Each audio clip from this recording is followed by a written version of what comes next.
అతడు తలపెట్టి చేయు యత్నించు నిల్లాపనులు.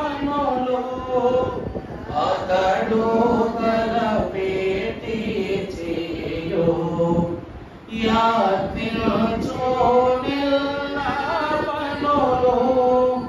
సతతము సంపూర్ణముగా సఫలమగుచుండునుగాక.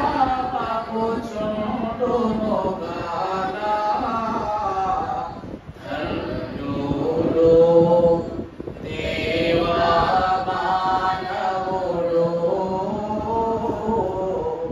ధన్యుడు.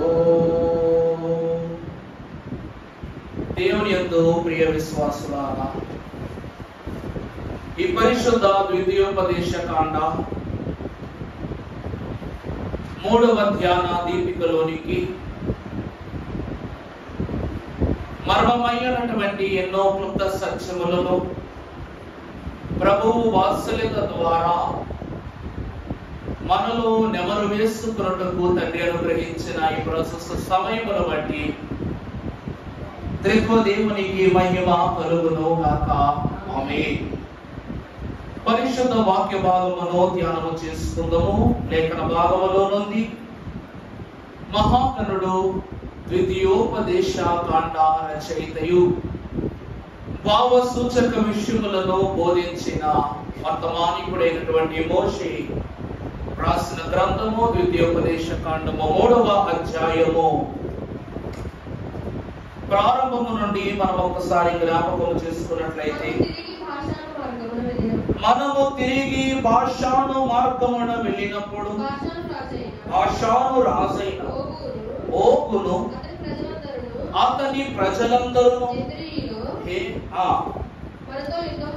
మనతో యుద్ధము చేయుటకు ఎదురు రాగా యెహోవా నాతో ఇట్లనెను. బాగా గమనించిన, అతనికి భయపడకుము, అతనిని అతని సమస్త జనములను అతని దేశమును నీ చేతికి అప్పగించి ఉన్నాను. ప్రార్థన. మహాపరిశుద్ధుడమును కృపా సత్య సంపూర్ణుడైన వారి తండ్రి,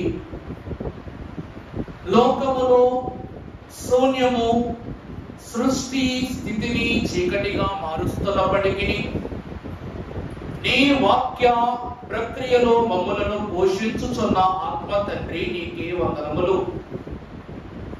మా జనకులు మా తండ్రి గారు బయలుపరిచిన ఈ బైబిల్ మిషనులో ఈ పరిశుద్ధ 2024వ ద్వితీయోపదేశ కాండ ధ్యానముల యందు ఈ దినము ధ్యానించుకొనయ్యున్న వాక్యమును, అందులో దాగి ఉన్న మర్మములను నీవే మా హృదయములకు అందింపచేసి వాక్య సత్యముతో నీవే మమ్మల్ని ఎదుర్కొనమని వాక్య బోధకుడును ప్రధాన యాజకుడైన యేసు నామములో మిక్కిలి వినయముగా బ్రతిమలాడి వేడుకొనుచున్న మా ప్రియ పరలోకపు తండ్రి, ఆమేన్. దైవాశక్తి చేత దివ్య ధ్యానము యొద్దకు వచ్చిన వారలారా, తండ్రి తన వాక్య సంపుటిని విపులముగా మీకు బయలుపరచునుగాక. దేవుని యందు ప్రియబిడ్డలారా,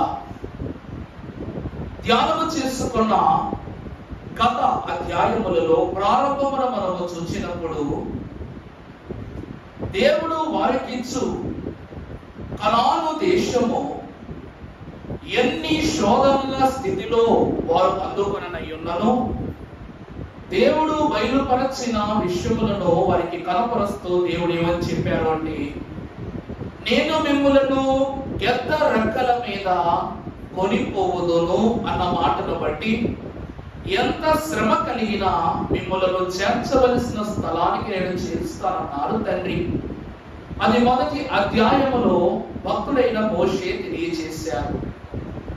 ఇక రెండవ భాగమును మనము చూసినట్లయితే, మీరు ఏ ఏ స్వాస్థ్యమును పొందుకోవాలో, ఏ ఏ ప్రదేశాలను లోపరుచుకోవాలో ప్రభు తెలియజేశారు. నేనటి దినమున ఏషావు సంతతి వారికి స్వాస్థ్యముగా ఇచ్చి ఉన్నటువంటి పరిశుద్ధ అరణ్యము, పరిశుద్ధ భూమి అయినటువంటి ప్రతి ప్రణాళికను దేవుడు బయలుపరుస్తూ సీదోము ప్రాంత అరణ్యములో దేవదేవుడు వారికి ఇచ్చినటువంటి ప్రతి వివరమును నేను దినాన మనం చూశాం. ఎందుకనగా దేవుడు ఏమన్నారు? మీ సహోదరులైనటువంటి వారితో మీరు కలహపడవద్దు అనే మాటను నిన్న ప్రభు తెలియజేశారు. ఏమంటున్నారంటే, మీరు వెళ్ళుచున్నటువంటి ప్రాంతములో మీ అన్నలు అనగా మీ పితరుల, మీ తండ్రి యొక్క అన్నైనటువంటి ఏషావు సంతతి వారు నివాసం చేస్తున్నారు, కాదేశు ప్రాంతవాసులు. అందువలన మీరు వారి యందు ప్రతిదాడి చేయుటకు గాని, వారిపైన యుద్ధము చేయుటకు గాని, వారి స్వాస్థ్యమును లోపరుచుకున్నకు గాని నేను నీకు అనుమతి ఇవ్వను అని ప్రభు తెలియజేస్తున్నారు. కానీ 3వ అధ్యాయములోనికి వచ్చేసరికి అక్కడ చదువుబడుతున్న వాక్య భాగములో ప్రభువు ఏమని రాయిస్తున్నారమ్మా? చదవండి. మనము తిరిగి, బాగా చూడండి, మనము తిరిగి నిన్నటి దినమున 38 సంవత్సరాలు అరణ్య ప్రాంతంలోని ఇశ్రాయేలీయులు ఏమయ్యారు? తిరుగులాడుచున్నారు, అలసిపోయి ఉన్నారు. అలసిపోయి ఉన్న వారిని ప్రభువు ఉత్తర దిక్కునకు తిరగమని చెప్పి ఏ ప్రాంతానికి తీసుకువెళ్తున్నారు? తిరిగి బాషాను మార్గమున వెళ్ళినప్పుడు బాషాను రాజైన ఓగును అతని ప్రజలందరూ ఎద్రెయులు మనతో యుద్ధము చేయుటకు బయలుదేరి ఎదురుగా రాగా అతనికి భయపడకుము, అతనిని అతని సమస్త జనమును, అతని దేశమును, అతని జనమును నీ చేతికి అప్పగించి ఉన్నాను. దేవుని యందు ప్రియబిడ్డలారా, దేవుని వాక్యము యొద్దకు వచ్చిన మనకు ప్రాముఖ్యమైన ఎన్నో సంగతులు భక్తులైనటువంటి మోషే విపులపరిచారు. కానీ ఇక్కడ నాయకత్వము మారిపోయింది, నాయకుడు మారిపోయారు. విచిత్రము ఏమిటి అంటే, యెహోషువ న్యాయాధిపతిగా ఏర్పరచబడ్డాడు, కానీ నాయకుడిగా ఏర్పరచబడ్డారు. కానీ ఆ నాయకత్వములో పరిపక్వత, పరిపూర్ణత ఇంకా తనకు అవ్వలేదు. కారణం ఏమిటంటే, మోషే దేవుని ప్రత్యక్షతను కనపరుచుకుని దేవుని మార్గంలో 40 ఏళ్ళు నడిపించాడు. అనుభవంతుడా కాదా? 40 ఏళ్ళ అనుభవం ఉంది. అదే కాక భక్తుడైన అహరోను గారు కూడా యాజక ఆతిథ్యములో, దేవునికి ఆతిథ్యములో, దేవుని యొక్క స్థితిలో అతను ఏమవుతూ ఉన్నాడు? సాగుతూ 40 వత్సరాలు తను కూడా అనుభవాన్ని సంపాదించుకున్నాడు. ఈ రీతిగా వీరందరూ అనుభవజ్ఞులే. కానీ సరాసరిగా నాయకత్వము, ఇప్పుడు నుండి నాయకత్వం ఎలా ఉంది అంటే, కత్తితో నాయకత్వము చేసే క్రమము ప్రారంభమైంది. ఈ క్రమములో ఇశ్రాయేలు ప్రజలకు దేవుడు ఉత్తర దిక్కుగా చూపించిన రాజ్యం ఏమిటి అనగా బాషాను రాజ్యము, బాషాను దేశము అని మీకు తెలియజేస్తున్నా. ఈ దేశమునకు రాజు ఓగు. ఎవరండి? ఓగు. దేవుని యందు ప్రియమిటులారా, దేవుడు ఈ ఓగు యొక్క రాజ్యమైన బాషానును ఇశ్రాయేలు ప్రజలకు ఇవ్వటానికి 7 ప్రధాన కారణాలు ఉన్నాయని భక్తులు తెలియజేశారు. పరిశుద్ధ గ్రంథములో మీరు ఒకసారి చూసినప్పుడు కీర్తనల గ్రంథము 24వ అధ్యాయము 1వ వచనములో తండ్రి అయిన దేవుడు దావీదు మహాభక్తుని ద్వారా సెలవిస్తూ ఉన్నాడు. భూమియు దాని సంపూర్ణతయు, లోకమును దాని నివాసులను యెహోవాయే చాలండి. దేవుని యందు ప్రియమిటులారా, ఈ భూమియు దాని సంపూర్ణతయు, అలాగనే తర్వాత ఏంటంట, ఆయన సముద్రముల మీద చాలండి. అనగా ఈ లోకమునందు భూమియు దాని సంపూర్ణతయు అన్నియు యెహోవాయే అని దేవుని వాక్యం చెప్తూ ఉంది. ఈ యెహోవాయే ఏషావు సంతతి వారి స్వాస్థ్యమై ఉన్నటువంటి సెయీరు అరణ్యమును, కాదేశు ప్రాంతమును మీరు ఏం చేయవద్దు, లోపరుచుకోవద్దన్నారు. ఎందుకంటే నేను అది వాళ్ళకి ఇచ్చేశాను. దేవుడు ఎంత గొప్ప హెచ్చరిక ఇచ్చాడంటే, వాళ్లకు వారంట ప్రయాణము చేస్తూ ఉన్నప్పుడు, ఒకవేళ మీరు ఆ ప్రాంతంలో కూడా నడుస్తున్నప్పుడు పొరపాటునైనా నీళ్ళ కోసమో వస్త్రాల కోసమో ఆకలి వేసినప్పుడు మీరు అక్కడ ఉన్నటువంటి పంటను తీసుకుని తింటారు. మీ వలన కానీ వాళ్లకు హాని కలిగిందంటే ఆ పరిస్థితిని బట్టి మీరు శిక్షను ఏం చేయవలసి ఉంటుంది, అనుభవించవలసి ఉంటుందని ప్రభు అంటారు. కారణం ఏమిటి అంటే భూమియు దాని సంపూర్ణత ఎవరిది? యెహోవాది. ఆ సంపూర్ణతలో ఒక భాగమైనటువంటి సెయీరు అరణ్యాన్ని ఎవరికి ఇచ్చాడు దేవుడు? ఏశావు సంతతి వారికి ఇచ్చాడు. అందువలన దాని మీద సర్వ హక్కు వాళ్ళదే. ఆ ప్రాంతమును దాటి వీరు బాషాను దేశమునకు వచ్చినప్పుడు దేవుడు వీరికి ఇస్తున్నటువంటి మొట్టమొదటి రాజ్యము భూమి దాని సంపూర్ణత యెహోవాది. ఆయన సముద్రముల మీద వేశారంట, పునాది వేశారు. ఆ పునాదిలో ఇశ్రాయేలు ప్రజలైనటువంటి వారు లోపలుచుకొనబోయే దేశాలలో మొదటి దేశం ఏది అనగా బాషాను. పరిశుద్ధ లేఖన భాగం మీరు చూసినప్పుడు ఆ దేశంలోనికి ప్రవేశించినటువంటి ఇశ్రాయేలు ప్రజలైనటువంటి వారు 4వ వచనం ఒక ప్రాముఖ్యమైన మాటను బోధిస్తారు. ఆ కాలమున అతని పురములన్నిటిని పట్టుకొంటిని, వారి పురములలో మనము పట్టుకొనిన పురమొకటియు. దేవుని ప్రియమిత్రులారా, ఈ పరిశుద్ధ లేఖన భాగములో ఉన్న ఈ 3వ అధ్యాయము కూడా 7 ప్రాముఖ్యమైన అంశాలను కనపరుస్తూ ఉన్నది. ఇశ్రాయేలు ప్రజలకు 7 ప్రధాన అంశాలను చెప్పి దేవుడు ఆయా దేశాలు వాళ్ళకు అప్పగించారు.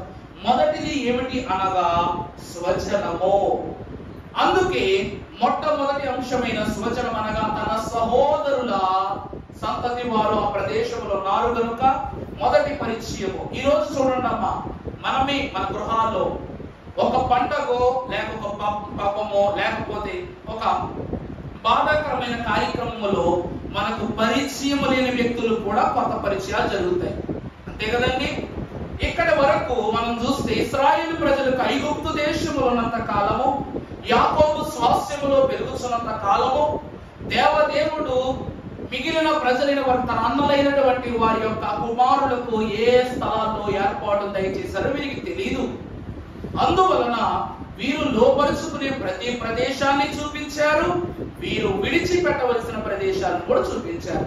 అందులో వీరు లోపరుచుకునే ప్రదేశాలకు ముందు వీరు విడిచిపెట్టే ప్రదేశము స్వజనుల ప్రదేశము, అదే సెయీరు అరణ్యము. ఇందాక మనం మాట్లాడుకుంది.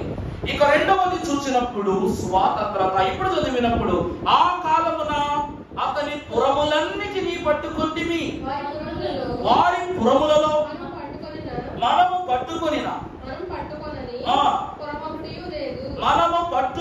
పురమొకటియును లేదు. చూసారా, చాలండి. ఇక్కడ ఏమని రాస్తుంది?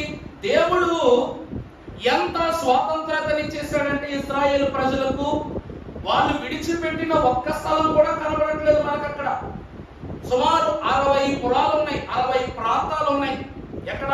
ఆ బాషాను ప్రదేశమును దాటి 60 ప్రాంతాలు ఉండగా ఆ 60 ప్రాంతాలను ఆ కాలమున ఇశ్రాయేలు ప్రజలు దేవుడిచ్చిన ఆజ్ఞకు బట్టి వారు ఏం చేసుకున్నారు? లోపరుచుకున్నారు. సంఖ్యాకాండం 14వ అధ్యాయము 31వ వచనమునందు దేవుడు ఒక ప్రగాఢమైనటువంటి ఘనమైన ఏర్పాటు విషయాన్ని తెలియజేస్తూ ఉన్నారు. అయితే వారు కొల్లబోవుదురు అని మీరు చెప్పిన నేను చూసారా? దేవుని యందు ప్రియబిడ్డలారా, అక్కడ వ్రాయబడినటువంటి మాట ఏంటో ఒక్కసారి చదవమల్లా. అయితే వారు కొల్లబోవుదురని మీ పిల్లలను నేను ఆ దేశమునకు రప్పించెదను, మీరు తృణీకరించిన దేశములో వారు. దేవుని యందు ప్రియబిడ్డలారా, ఇక్కడ దేవుని వాక్యాన్ని బట్టి చూస్తే ఇశ్రాయేలు ప్రజలు ఐగుప్తు బానిసత్వములో ఉన్నన్ని రోజులు వాళ్ళు ఎవరంటే తృణీకరింపబడిన వారు, బానిసలు. ఏమా నా మాట అర్థమవుతుందా? అందరూ అనుకున్నారంట ఇశ్రాయేలు ప్రజలను ఫరో చేతిలోనే వారి ముగింపు అయిపోద్ది, ఫరో చేతిలోనే వారి స్వాస్థ్యం ముగించిపోద్ది. ఎందుకంటే ఫరో ఎంత అద్వితీయంగా ఎంత గొప్ప కట్టడాలు నిర్మించుకున్నాడంటే శత్రు సైన్యాలు లోపలికి రావు, లోపలి వారు బయటకు పోలేరు.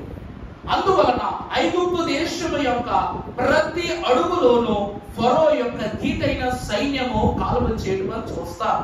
అందువలన బయట వారు అనుకున్నారు ఇశ్రాయేలీయులు వెళ్ళటం వరకు వాళ్ళకి తెలుసు, కానీ కొన్ని వందల సంవత్సరాలుగా లోపల వారు ప్రబలుతున్నారన్న విషయము ఏ దేశస్థులకు తెలియదు.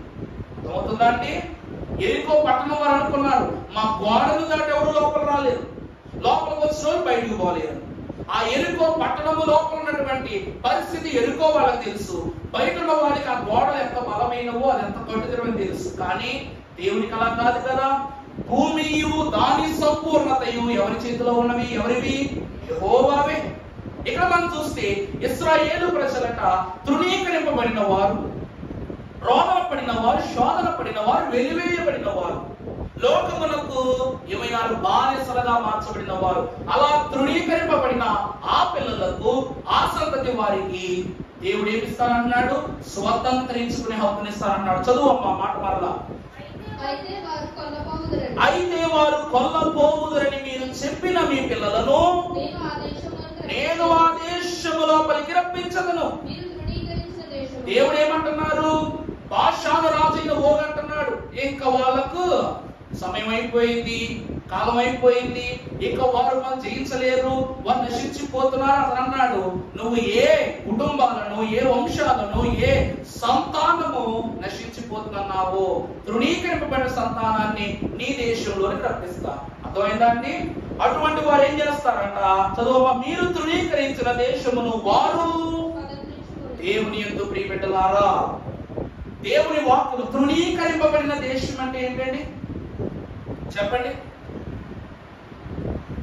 ఈ రోజు లోకము ఏ దేశాన్ని తృణీకరిస్తుంది చెప్పండి అమ్మా. లోక స్నేహంలో ఉన్నవారు ఏ దేశాన్ని తృణీకరిస్తారు? ఆనాడు లోక స్నేహంలో ఉన్నవారు ఏ దేశాన్ని తృణీకరించారు? కానాను దేశాన్ని. కానాను దేశాన్ని. ఈ రోజు మనం ఏ దేశాన్ని తృణీకరించాలి? మనం ఏ దేశాన్ని తృణీకరించాలి ఈరోజు? భారతదేశానా? అమెరికానా? ఆస్ట్రేలియానా? చెప్పండి. భూలోకాన్ని తృణీకరించాలి.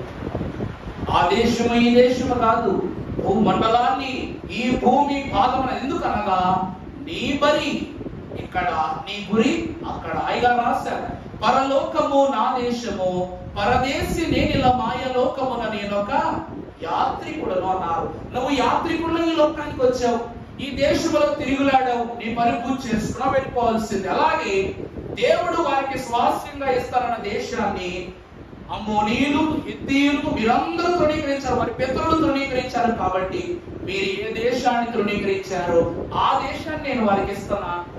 ఈ స్వాతంత్ర్యతలో ఎవరు ఏ దేశాలను నేను వారికి అప్పగిస్తే ఆ దేశాలని వాళ్ళు పంచుకుంటారు. రెండవది స్వాతంత్ర్యత. లేఖన భాగంలో చూసినప్పుడు 25వ అధ్యాయం కీర్తనల గ్రంథము 13వ వచనమును మనం చదువుకున్నప్పుడు అతని ప్రాణము నెమ్మదిగా ఉండును, అతని సంతానము. చాలండి దేవుని ప్రియబిడ్డలారా, ఇశ్రాయేలు ప్రజలైనటువంటి వారు నెమ్మదైన వారు. ఇశ్రాయేలు ప్రజలు ఎవరండి? నెమ్మదైన వారు. యాకోబు సంతతి వారు నెమ్మది గలవారు దేవుని వాక్యం చెప్తూ ఉంది. ఎందుకు అనగా యెహోవా యందు భయభక్తులు కలిగి ఉండుట తెలివికి జ్ఞానమునకు మూలము, తనను తాను తగ్గించుకునేవాడు. ఒకానొక సమయమున ఈ దినమున లోకమును బట్టి నువ్వు నెమ్మది కలిగి ఉంటే దేవుడు నీకు ఊహించనంత ఘనమైన ఏర్పాటును స్వతంత్రించుకునే భాగ్యాన్ని ఇస్తారు. ఇప్పుడు వారు ఐగుప్తు దేశంలో తగ్గించుకున్నారు కాబట్టి బయటకు వచ్చిన తరువాత వారు స్వతంత్రించుకోవడం ప్రారంభించారు, స్వాతంత్రం అనుభవించడం ప్రారంభించారు. అదే మాట 37వ అధ్యాయంలో కీర్తనల గ్రంథము 22వ వచనంలో కూడా రాస్తున్నారు. చదువమ్మా. యెహోవా ఆశీర్వాదమును పొందినవారు భూమి స్వతంత్రించుకొందురు. చూచారా? దేవుని ప్రియబిడ్డలారా, ఇశ్రాయేలు ప్రజలు ఎవరు ఆశీర్వాదం పొందుకున్నారు? యెహోవా ఆశీర్వాదము. ఇశ్రాయేలు ప్రజలు దేవుడు ఊ అంటే ఊ అంటారు, ఊ అంటే ఊ అంటారు. అలా అనని వారు ఏమైపోయారో దేవుని వాక్యంలో చూశారు. వారు ఎందరో ఉన్నారు. అందును బట్టి దేవుని వాక్యం అంటుంది, యెహోవా ఆశీర్వాదమును పొందుకున్న వారు భూమిని. అలాగే 29వ వచనం కూడా చదవమ్మా. నీతిమంతులు చాలండి. దేవుని యందు ప్రియపెట్టారా? ఎవరండి నీతిమంతులు? ఇప్పుడు ఇశ్రాయేలు ప్రజలు ఎవరు? నీతిమంతులు.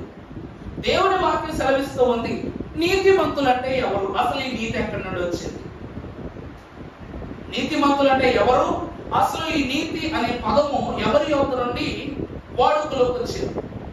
ఆది కాండములు మనం చూసినప్పుడు దేవుడు అయిన యెహోవా అబ్రహామును నమ్మెను, అది అతనికి నీతిగా ఎంచబడెను.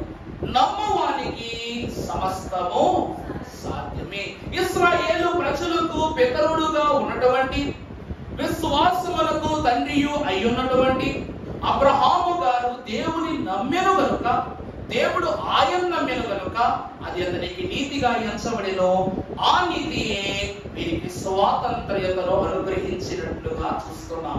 దేవుని ప్రియమిత్రులారా, వాక్యమునందు విపులపరచబడిన వారులారా, ప్రభు అంట అబ్రహామునకు ప్రతి ప్రదేశాన్ని ఇచ్చారు, కానీ అన్ని ప్రదేశాల మీద అధికారం ఇవ్వలేదు. అర్థమవుతుందా అండి?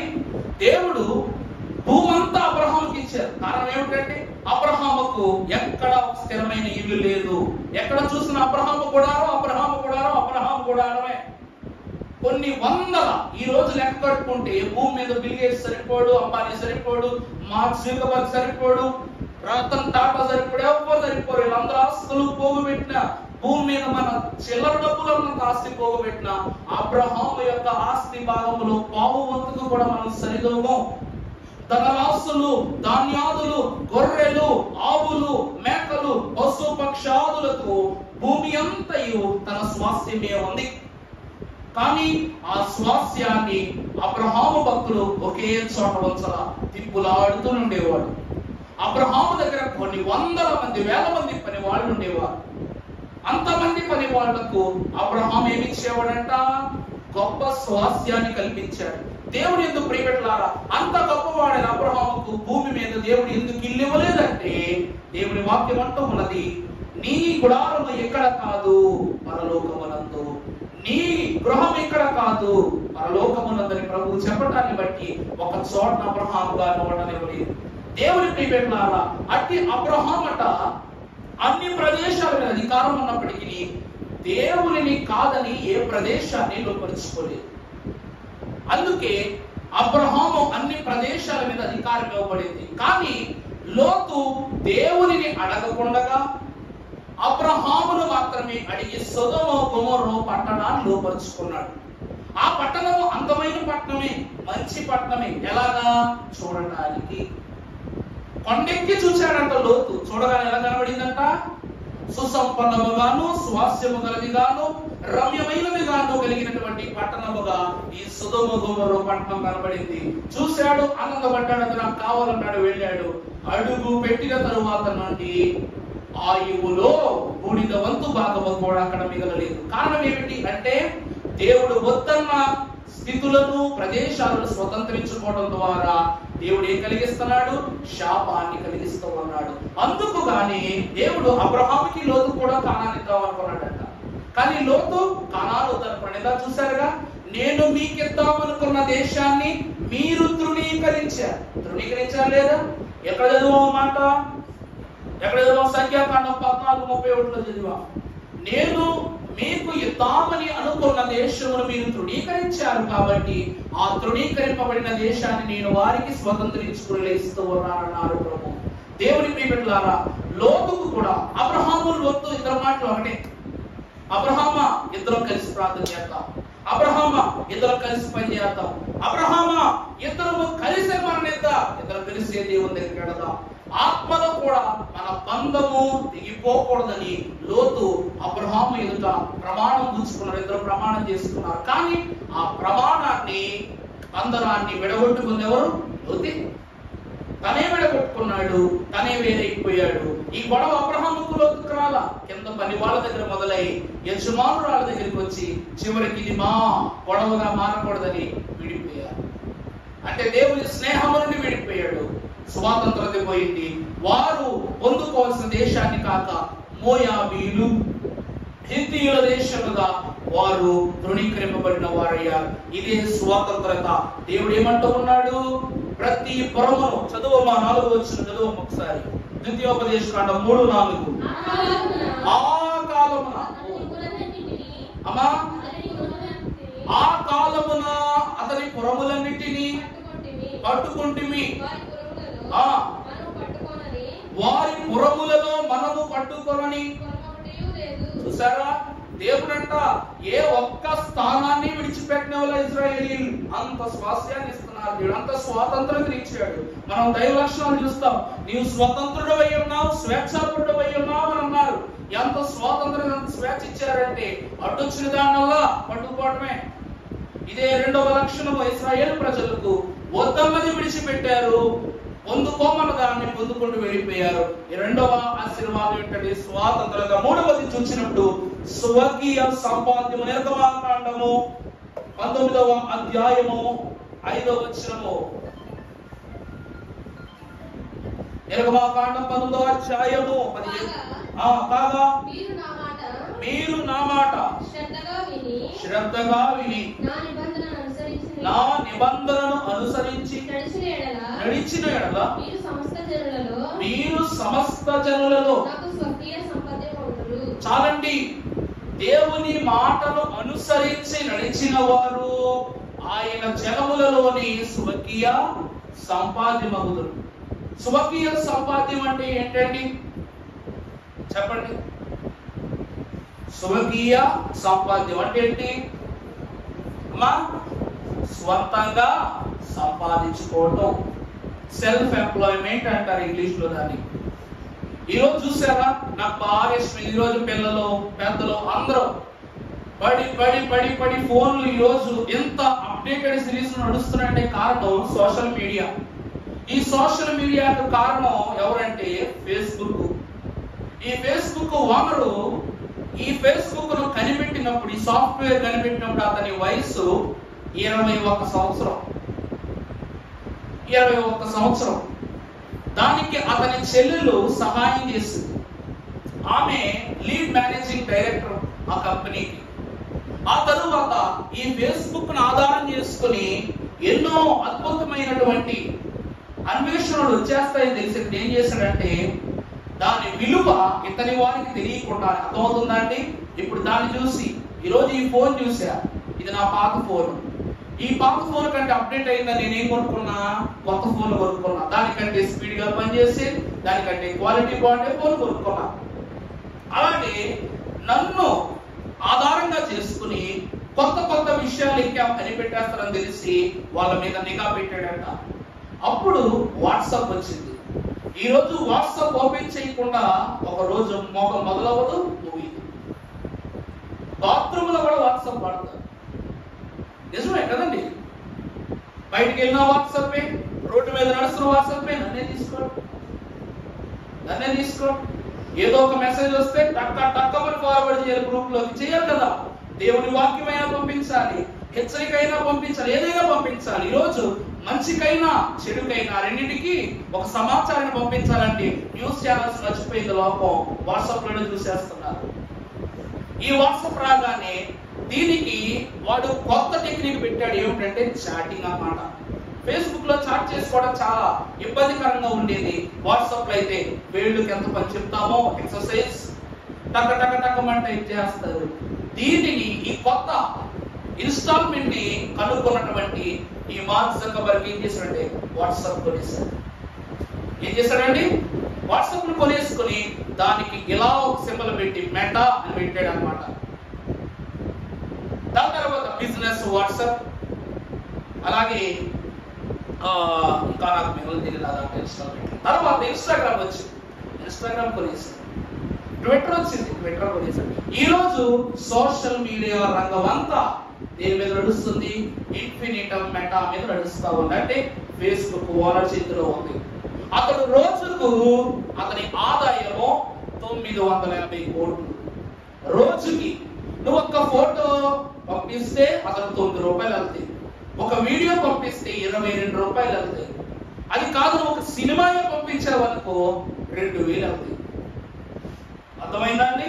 అంటే నీ ద్వారా ఎంత సంపాదిస్తున్నాడు? కారణం ఏమిటో చెప్తూ ఉన్నాను వినండి.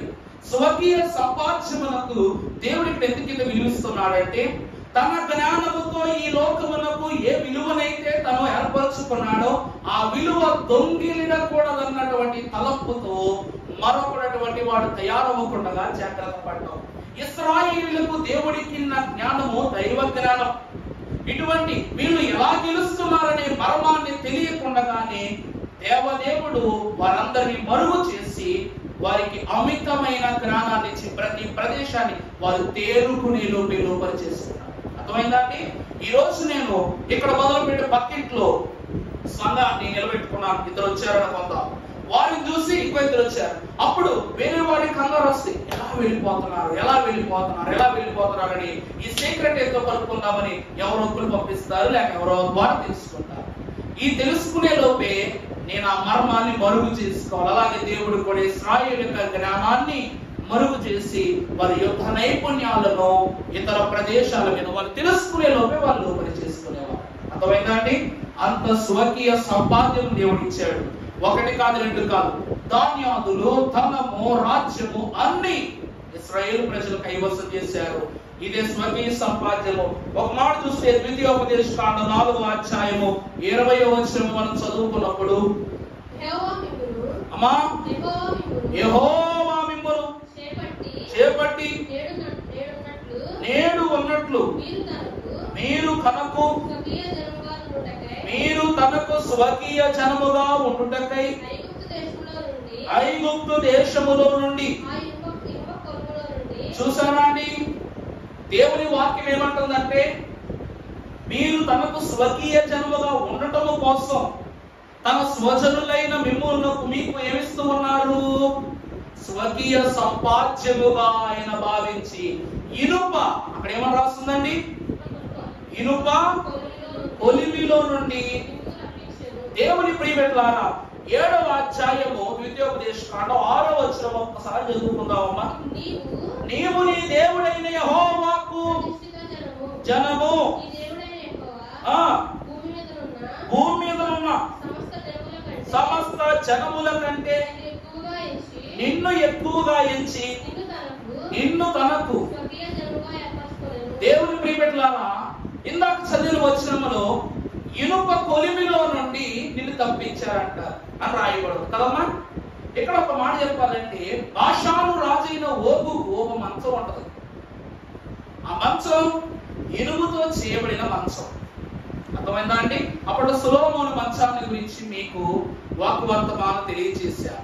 ఇక్కడ ఈ బాషాను రాజైన ఓగునకు కూడా ఇనుప దండములతో ఒక మంచం అతడు తయారు చేయించుకున్నాడు. అంటే ఇనుప కొలిమిలో నుండి దేవదేవుడు ఇశ్రాయేలును రప్పిస్తారో ఆ కొలిమి వంటి వారి నుండి రప్పించబడిన వీరికి ఆ ఇనుమును సైతం ప్రవేశం చేస్తున్నారు, అప్పగిస్తూ ఉన్నారని చెప్తూ ఉన్నారు. ఇప్పుడు మనం చూస్తే అదే 14వ అధ్యాయం ద్వితీయోపదేశకాండము 2వ వచనం మనం చదువుకున్నప్పుడు, ఏలయనగా నీ దేవుడైన యెహోవాకు జనము,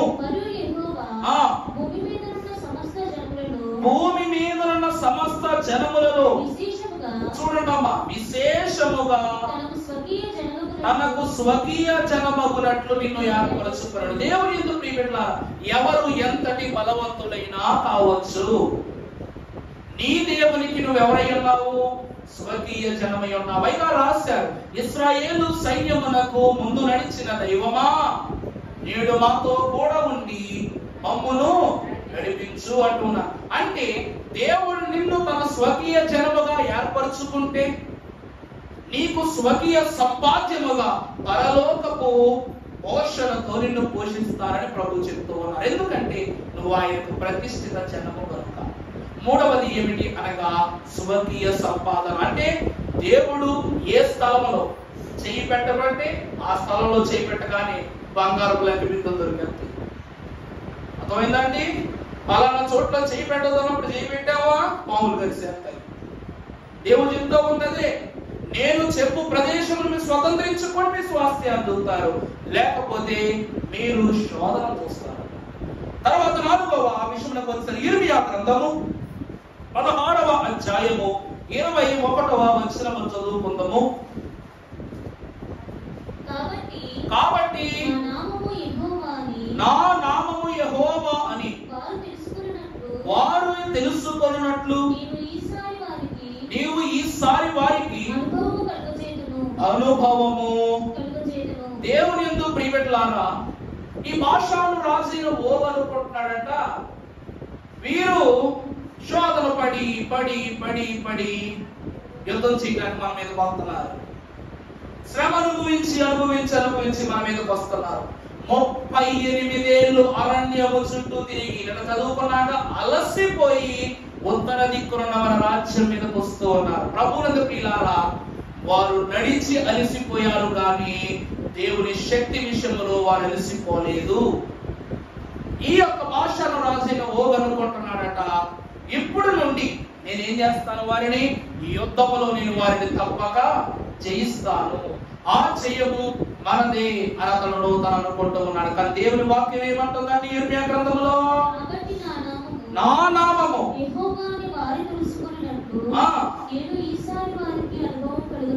చూసారా, దేవుడు ఏమంటూ ఉన్నారంట, ఈ ఓగుకు ఇశ్రాయేలీయులు పడ్డ తెప్పలు తెలుసు, కానీ ఆ ఇశ్రాయేలీయులు తెప్పలు పడింది దేవుని వల్లే, నిలబడింది దేవుని వల్లే, మన మీదకు అడుగులు వేస్తున్నది దేవుని వల్లనే అన్న విషయం ఎవరికి తెలియదంట, ఈ ఓగులకు తెలియదు. ఇర్మియా ఏమని రాస్తున్నాడు, కాబట్టి నేను యెహోవానని వారు తెలుసుకుంటారు.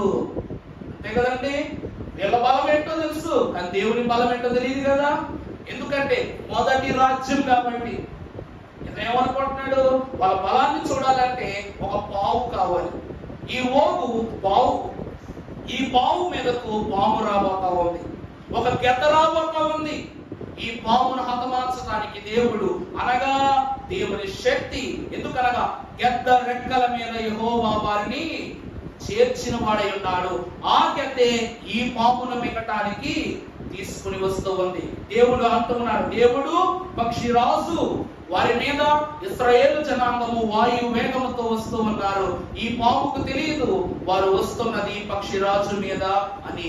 అందువలన అయితే ఏమంటున్నాడు, నన్ను ఎవరేం చేయలేరు, వారు నేను హతమారుస్తానని ధైర్యంతో ఉన్నాడు. కానీ దేవుడు అంటున్నారు, నేనే దేవుడైన యెహోవానని వారు తెలుసుకుంటారు. తర్వాత నా బలము నా శౌర్యము ఎంతటిదో నేను వారికి. హెబ్రీయులకు రాసిన పత్రిక 5వ అధ్యాయం 13వ వచనము, మరియు పాలు త్రాగు ప్రతి వాడును శిశువే కనుక నీతి వాక్య విషయములో అనుభవము లేని వాడై. దేవుని ప్రియబిడ్డలారా, ఇక్కడ దేవుని వాక్యం ఏమంటుంది, మరియు పాలు తాగు ప్రతి వాడును శిశువే కనుక నీతి వాక్య విషయములో అనుభవము లేని వాడై ఉన్నాడు. ఇక్కడ తిన ఆలోచన ఎలా ఉంది, ఇంకా పిల్లాడి మనస్తత్వమే. ఓగు యొక్క మనస్తత్వం ఎలా ఉందండి, పిల్లాడి మనస్తత్వమే. నా ఎదురుగా వస్తున్నది చిన్న పిల్లల వంటి వారు, బలము లేని వారు, బలహీనులు అనుకుంటున్నారు. కానీ దేవుని వాక్య విషయమై ఈ ఓగుకేమి లేదు, అనుభవం లేదు. అర్థమైందా అండి? దేవుడు ఎంత శక్తివంతుడు, అతనికి అనుభవం ఉందా? దేవుని కార్యములు ఎంత ఘనమైన అనుభవం ఉందా? దేవుని ప్రియబిడ్డల స్వర్గీయ అనుభవం కలిగి ఉంటారు. ఈ రోజు మనం రాకడికి ఎత్తబడేవారు, నీ అనుభవం నీదే, నీ బిడ్డల అనుభవం నీదే, నీ వాక్యము ద్వారా నేర్చుకున్న సూత్రమే నీ అనుభవము. అందుకే ప్రియులారా, ఎవరి స్థితి యందు వారే ఎగిరి వెళ్ళాలి, ఎవరి అనుభవంతో వారే వారి యొక్క స్థితిని సమకూర్చుకోవాలి, దేవునిలో వేగిరపడే వారుగా ఉండాలి. ఎందుకు అంటే పరలోకమునందు అంటూ ఉన్నది, ఓహో బాబు రామా పరమ పావురం పోతోడ కోడి ఎగురవే ఎగిరి వెళ్ళు పావురమా ఏది ఆటంకు నీకు ఎగిరి వెళ్ళు పావురమా ఏది ఆటంకు నీకు ఎగిరి ఎగిరి పరమానగాను యెరూషలేము చేరా ఎగురవే. చాలండి, ఆనాడు యేసుక్రీస్తు ప్రభు వారి యొక్క రక్షణ నిమిత్తము ఆయన బాప్తిస్మపు దినమున పరలోకము నుండి పావురము దిగి వచ్చింది. కానీ క్రీస్తు రక్తము చేత శుద్ధి చేయబడి అగ్ని బాప్తిస్మము పొందుకొని స్వకీయ అనుభవము సంపాదించుకున్న మనము భూమి నుండి పరలోకము వెళ్ళే పావురములుగా తయారవ్వాలి. దేని అనుభవం గుర్తుపెట్టుకోండి. అర్థమవుతుందండి? ఆనాడు ఆకాశం నుండి పావురము దిగి వచ్చి ఈయనే ప్రియకుమారుడిని సూచన చూపించి లోకానికి అనుభవం చూపించింది. ఈ రోజు నీ అంతట నువ్వే క్రీస్తు రక్తము చేత అగ్ని బాప్తిస్మ శుద్ధి జరిగిన వాడవై ఉండి నీ స్వంత అనుభవముతో నువ్వు ఎక్కడికి వెళ్ళాలి? ఆకాశము మహా యెరూషలేమునకు నువ్వు ఎగిరి వెళ్ళాలి. ఎందుకంటే స్వకీయ అనుభవము గల వారికి దేవుడు ఏమిస్తానన్నాడు? పరిశుద్ధ రాజ్యాన్ని, వస్త్రాన్ని ఇస్తానన్నారు. సంతోషము. అలాగే 4వ సంగతి 5వ చూసినప్పుడు కీర్తనల గ్రంథము 29వ అధ్యాయము 8వ వచనం ఒకసారి చదువుకున్నట్లయితే యెహోవా స్వరము అరణ్యమును కదిలించును. అబ్బా, యెహోవా స్వరము అరణ్యమును కదిలించును. దేవుని యందు ప్రియమిత్రులారా చాలా ప్రాముఖ్యమైనటువంటి మాట అండి. ఇశ్రాయేలు ప్రజలైనటువంటి వారు 38 సంవత్సరాలు శేయీరు అరణ్యములో తిరుగులాడుచున్నారు. ఈ తిరుగులాడుచున్నప్పటికీ వారు అలసిపోయారు, కానీ దేవునిని అపార్థం చేసుకోలేదు. కారణం ఏమిటంటే దేవుని స్వరాన్ని కొన శక్తి అది. ఆయన స్వరముతో దేవదారు వృక్షములను పెళ్లగించి వేయును. ఆయన స్వరముతో మహాకాశములను దేవదేవుడు గర్జించును. సముద్రము ఆయనకు లోబడిన దేవుని వాక్యం చెప్తూ ఉంది. ఇక్కడ వ్రాయబడిన మాటలు చూస్తే యెహోవా స్వరము, చదువమ్మా, యెహోవా స్వరము అరణ్యమును కదిలించును. యెహోవా చూసారా? దేవుడు వారిని అరణ్యము కూడా తీసుకొచ్చారు, కాదేశు అరణ్యము కూడా తీసుకొచ్చారు. అంటే ఆయన స్వరము ఎంత గొప్పదో, ఎంత బలమైన చూసారా? వారంటూ ఉన్నారన్నమాట, ఇన్ని ఇబ్బందులు పడ్డామే, ఇన్ని శ్రమలు పడ్డామే, ఇన్ని సంవత్సరాలు నడిచామే, అయినా మనం బలంగా ఎలా ఉన్నామంటారు? ఎందుకంటే దేవుని స్వరము మనం నడిపిస్తుంది.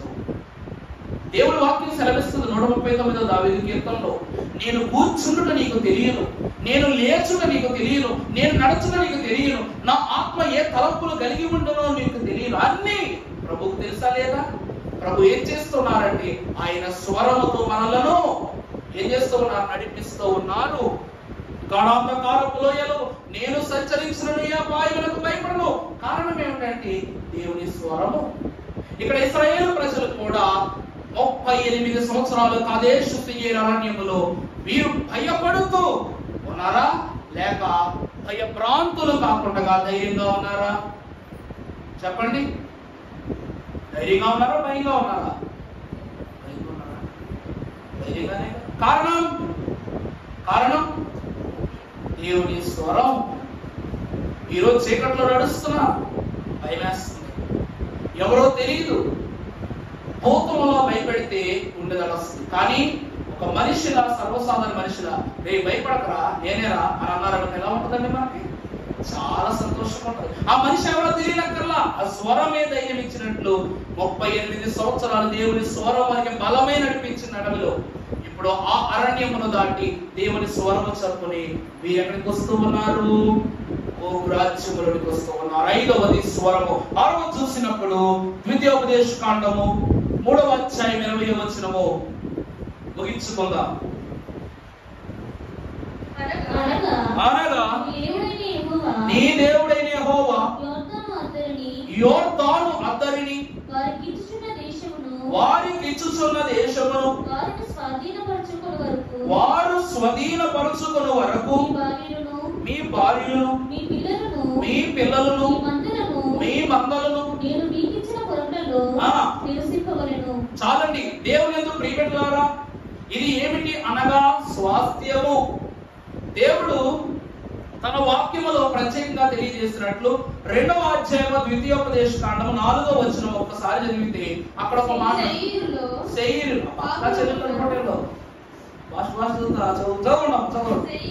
శేయీరులో కాపురమున్న ఏశావు సంతానమైన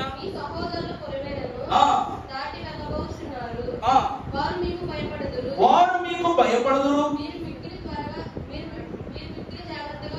మీరు మిక్కిలి జాగ్రత్తగా ఉండుడి. వారితో కలహపడవద్దు.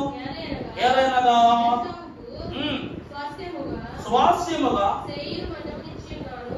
తరువాత ఒక్క అడుగు కూడా నేను మీకు ఇవ్వను. మీరు డబ్బులు ఇచ్చి చూసారా దేవుని ప్రియబిడ్డలారా, కింద చదివిన వచనంలో చూసినప్పుడు నేను మీకు ఇచ్చే స్వాస్థ్యము కనాను దేశం. ఇప్పుడు మీరు ఇక్కడికి అద్దెకి వచ్చి ఉంటున్నారు అంతే. మీరు వచ్చామా, మీ మందలో తెచ్చుకున్నామా, వారు ఒకవేళ వారికి ఆకలేసి మీ దగ్గర ఉన్న ధాన్యం అయిపోతేనో ఆహారం అయిపోతేనో వారి కోసం తినండి. వారి దగ్గర అడిగి మాత్రమే తీసుకోండి.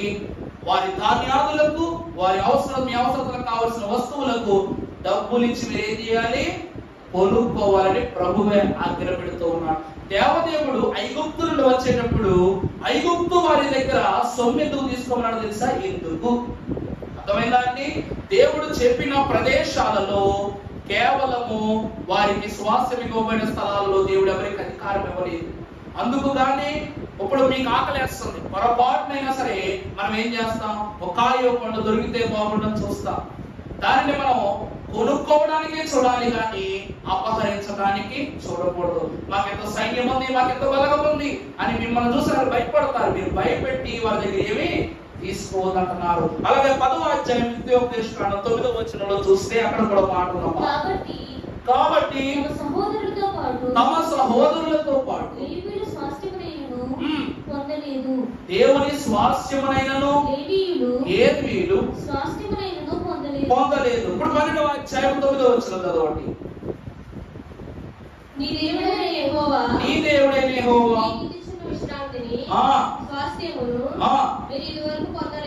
చూసారా? దేవుని ప్రియబిడ్డలారా, అక్కడ ఏమని రాయబడింది?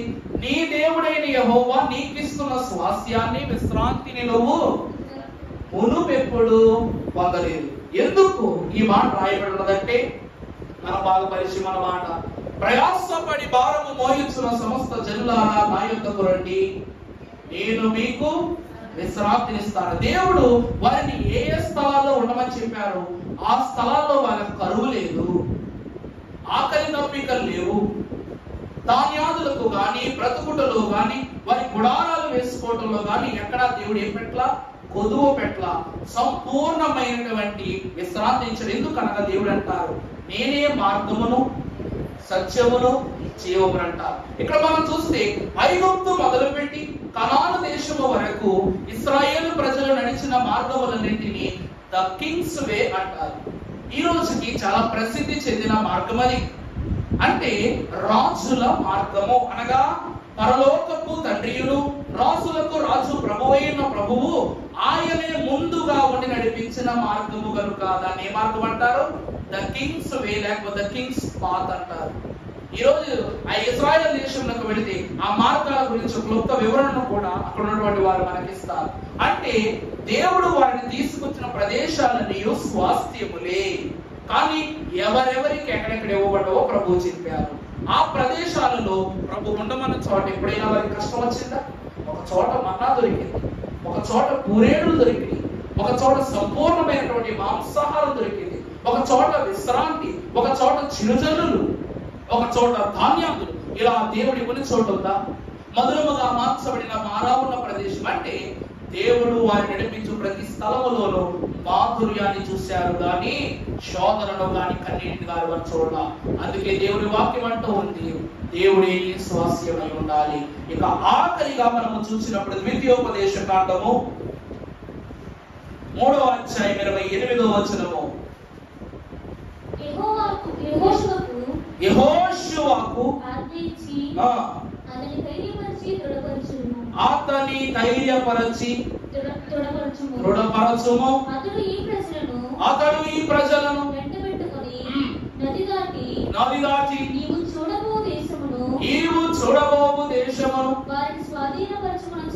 వారిని స్వాధీనపరచుకున్నట్లు చేయును. దేవుని యొక్క ప్రియబిడ్డలారా, ఇది యెహోషువ. కిందాకేమని చెప్పా? అనుభవము లేని యెహోషువకు ఈ యుద్ధ భూమిలో ఈ ఓగు దేశమును లోపరుచుకునే క్రమములో దేవుడు 7 ఆశీర్వాదాలు ఇచ్చాడు. అవే ఇవి. నీవు ఏమి దేశాలను లోపరుచుకోవాలో, ఏ ప్రాంతాల మీద నువ్వు దండెత్తాలో, ఏ ప్రాంతాలను అధికారిగా ఉండాలో, ఏ ప్రాంతాల్లో నివసించాలో అన్ని యెహోషువకు అర్థమయ్యేలా చేశారు ప్రభు. ఇప్పుడు ప్రభు అంటున్నారు, నది దాటిన తరువాత నువ్వు లోపరుచుకునబోయే దేశమును నేను మీకు చెప్పండి, చదువన్నమాట. ఆజ్ఞ ఇచ్చి అతనిని ధైర్యపరచి దృఢపరచుము. ఇక్కడ ఏమంటున్నారు? ప్రజలైన వారికి ప్రభు చెప్తున్నారు, యెహోషువకు ఆజ్ఞ ఇచ్చి అతని ధైర్యపరచి దృఢపరచుము. అతడు ఈ ప్రజల వెంట పెట్టుకుని నది దాటి నీవు చూడబోవు దేశమును వారికి స్వాధీన పరుచుకొన చేయను. అంటే యెహోషువ నాయకత్వముతోనే స్వాధీన పరుచుకొనటానే క్రమం కలిగింది. ఈ రోజు నువ్వు దేన్ని స్వాధీనం చేసుకోవాలి? ఒక విశ్వాసిగా మనం దేన్ని స్వాధీనం చేసుకోవాలి చెప్పండి. ఈ మాట బట్టి నువ్వు పరలోకం. నువ్వు స్వాధీనపరుచుకోవలసిన స్థలము పరలోకము. నువ్వు స్వాధీనపరుచుకునే దేశము యెరూషలేము. నువ్వు నడవవలసిన త్రోవ రాజుల మార్గము. నీ స్వాస్థ్యము కనాను స్వాస్థ్యం. అర్థమైందా అండి? నీ ప్రజలు పరలోక వాస్తవ్యులు అనగా పరిశుద్ధులు. దేవుని యందు ప్రియబిడ్డలారా, నువ్వు ముందు నీ స్వజనాన్ని గుర్తుపట్టుకోవాలి. అర్థమవుతున్నా? ఇక్కడి నుంచి బయలుదేరుతున్నప్పుడు పరిశుద్ధుడు ఇంకొక పరిశుద్ధుడితోనే సహవాసం చేయాలి. అంతే కదండి? మంచోడు చెడు, మంచి చెడు అంటారు. మంచోడు మంచోడుగానే ఉండాలి, చెడ్డవాడు చెడ్డవాడుగానే ఉండాలి. పరిశుద్ధుడు పరిశుద్ధులను తయారు చేయాలి. చెడ్డవాడు ఎలాగా చెడ్డవాడు తయారు చేసేంతవరకు మనకి ఇబ్బంది లేదు. అవ్వడం అందులో మనం చేరం కాబట్టి, మనం చూడం కాబట్టి, పరిశుద్ధుల సహవాసమును పునరుద్ధానమును నేను నమ్ముతున్నానని విశ్వాస ప్రమాణంలో ఒప్పుకుంటావా? పరిశుద్ధుల సహవాసము.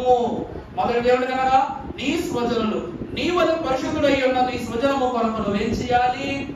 తెలుసుకోవాలి, వారిని ఏర్పరచుకోవాలి, వారితో సహవాసం చేయాలి. రెండవది స్వాతంత్రత.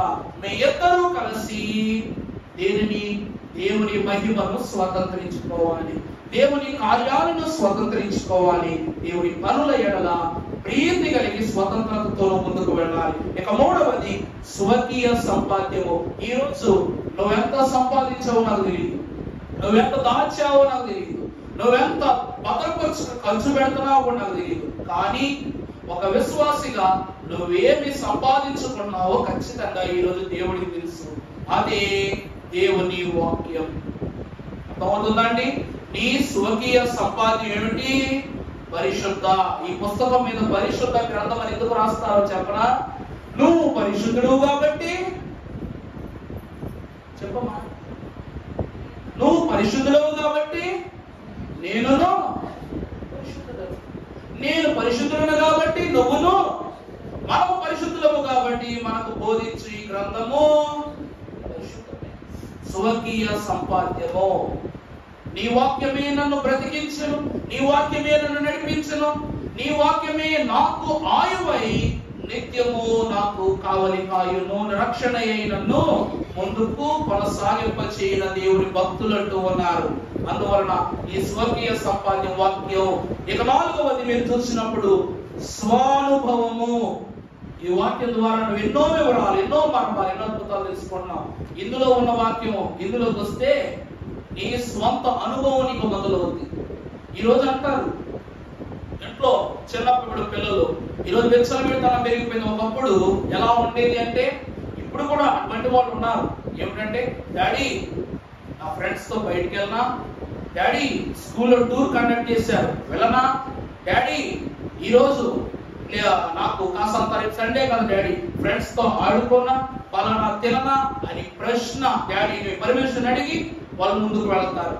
అంటే ఈ రోజు ఎలా మారిపోయింది అంటే, స్వతంత్రానుభవాలు చేసి, అంటే నాన్నకు పని చేశారు చెప్పొచ్చు, చెడు చేశాక చెప్పొచ్చు, ఏదైనా గొడవ జరిగితే చెప్పొచ్చు అని దాన్ని కొనసాగించి లాగి లాగి లాగి ఏం చేస్తారు? తెప్పుకుని తెగేదాకా తెచ్చుకుంటారు. దేవుని ప్రియబిడ్డలారా, ఈ రోజు నీ తండ్రికి నువ్వు లోబడితే ఆ తండ్రి మాటకు నువ్వు లోబడినట్లే. అలా లోబడితే ఈ లోకములో నీకు స్వంత అనుభవం కలుగుతుంది. పరలోకములకు వెళ్ళగలిగే అనుభవం నీకు లభిస్తుంది. పరలోకంలోంచి దేవుడు వచ్చి తీసుకెళ్ళిపోతారు కరెక్టే అండి. ప్రభువే వస్తారు, ప్రభువే తీసుకెళ్తారు. ప్రభు ఎక్కడ దాకా వస్తారు? ప్రభు ఎక్కడ దాకా వస్తారు? మరి అమ్మ నోట్లో నాకుంది ముద్ద ఆ మాట చెప్పాలి, చెప్పాలి. వచ్చింది మధ్యాకాశం. ఇక్కడ నుండి నీ పిట్టగోడ 6 అడుగుల పిట్టగోడ మీద ఒక్కసారి ఎగిరి చూపించండి ఎవరైనా ధైర్యవంతులు ఉంటే. కష్టం. ఒక కోడి ఎగిరేటప్పుడు మనకు అనిపిస్తుంటది, ఎంత ఉంది ఈ కోడి, ఎంత నీటిగా ఎగిరేసింది కోట. ఒక పిల్లి ఎగిరినప్పుడు, ఒక కుక్క ఎగిరినప్పుడు మనకు అనిపిస్తూ ఉంటది, ఇంత బలము, ఇంత జ్ఞానము, ఇంత సంపత్తి ఉండి అన్నింటిలోనూ గొప్పగా ఉన్న మనం వీటిలో ఎగరలేకపోతున్నాం అనిపిస్తుంది. వాటిలా ఎగరలేని నువ్వు మధ్యాకాశం మీద ప్రభు వస్తారు. ఎవరు పైకి ఎగిరితే వాళ్ళని తీసుకెళ్తారు. ఎగరలేని వాళ్ళు ఏమైపోతారు? ఇక్కడ కూర్చుని కన్నీళ్ళు పెట్టుకోవాల్సింది. మరి ఎగిరే శక్తి నీకు ఎక్కడికి వస్తుంది? స్వంత అనుభవం, స్వకీయ అనుభవం వలన. అందుకే దైవజనులు అన్నారు, నేనిక సిద్ధంబుగా లేదని తెలిసినది, కానన్ పరిశుద్ధాత్మయే నన్ను కడకు. ఈ పరిశుద్ధాత్మ అనుభవములు మీరుంటేనే మీరు ఎక్కడికి సిద్ధమవ్వగలరు? కడకు సిద్ధమవ్వగలరు. కడకు మీరు సిద్ధమవ్వగలరు. ఇక 5వది చూసినప్పుడు స్వరము. కడబోర ప్రభగా దేవుని స్వరము, మహాసాంద్ర గర్జనతో ఈ లోకము వైపు అయిన స్వరము. పెండ్లి కుమార్తె అంతస్తు నిమిత్తము ప్రభు పిలుపు వినబడుతుంది. నువ్వేమై ఉండాలి? వెళ్ళేవాడు వింటాడు. నా గొర్రెలు నా స్వరము వినును. నువ్వు స్వరం వినేవాడిగా ఉండాలి. ఇక 6వది చూస్తే స్వాస్థ్యము. పెండ్లి కుమార్తె అంతస్తే మీ స్వాస్థ్యం. ఇశ్రాయేలు ప్రజలకు కనాను స్వాస్థ్యము, నీకు పెండ్లి కుమార్తె అంతస్తే స్వాస్థ్యము. ఆఖరిది నీవు స్వాధీనపరుచుకునేది. దేని స్వాధీనపరుచుకోవాలి? దేవుని రాజ్యమును. పెండ్లి కుమార్తె అంతస్తు పీఠ, పెండ్లి విందునందు వధువు పీఠముని చెత్తనుండు. ఆ పీఠము ప్రభు చెంత ఉంటది. నువ్వు ప్రభు చెంత ఉండాలి అంటే నువ్వు దాన్ని ఏం చేయాలి? సంపాదించుకోవాలి. దేవుని ప్రియబిడ్డలారా, ఈ 7 విషయాలను మనం తెలుసుకుంటే, చూసారా యెహోషువకు స్వంత అనుభవం వచ్చిందా లేదా? వచ్చింది. అలాగే ఓగునకు వారు చెల్లించిపోయారు, బలహీనైపోయారని విర్రవీగిన ఓగు ఏమైపోయాడంట? దెబ్బకు నేల నాలిపోయాడు. అందుకే ఎవరిని తక్కువ అంచనా వేయకూడదు, లోకాన్ని అస్సలు తక్కువ అంచనా వేయకూడదు. పరలోకపు బిడ్డలు బహు జాగ్రత్తగా ఉండాలని దైవజనులు వారి యొక్క వ్రాతలు రాశారు. కనుక పరిశుద్ధులకు దేవదేవుడు ఈ 7 పరిశుద్ధ మర్మములను ఈ 3వ అధ్యాయములు మనకు విపులపరచి, దీవించి, మన హృదయంలో మరుగుపరచి 2వ రాకడ యొక్క మహిమానుభవములు మనకు అందించును గాక. ఆమేన్.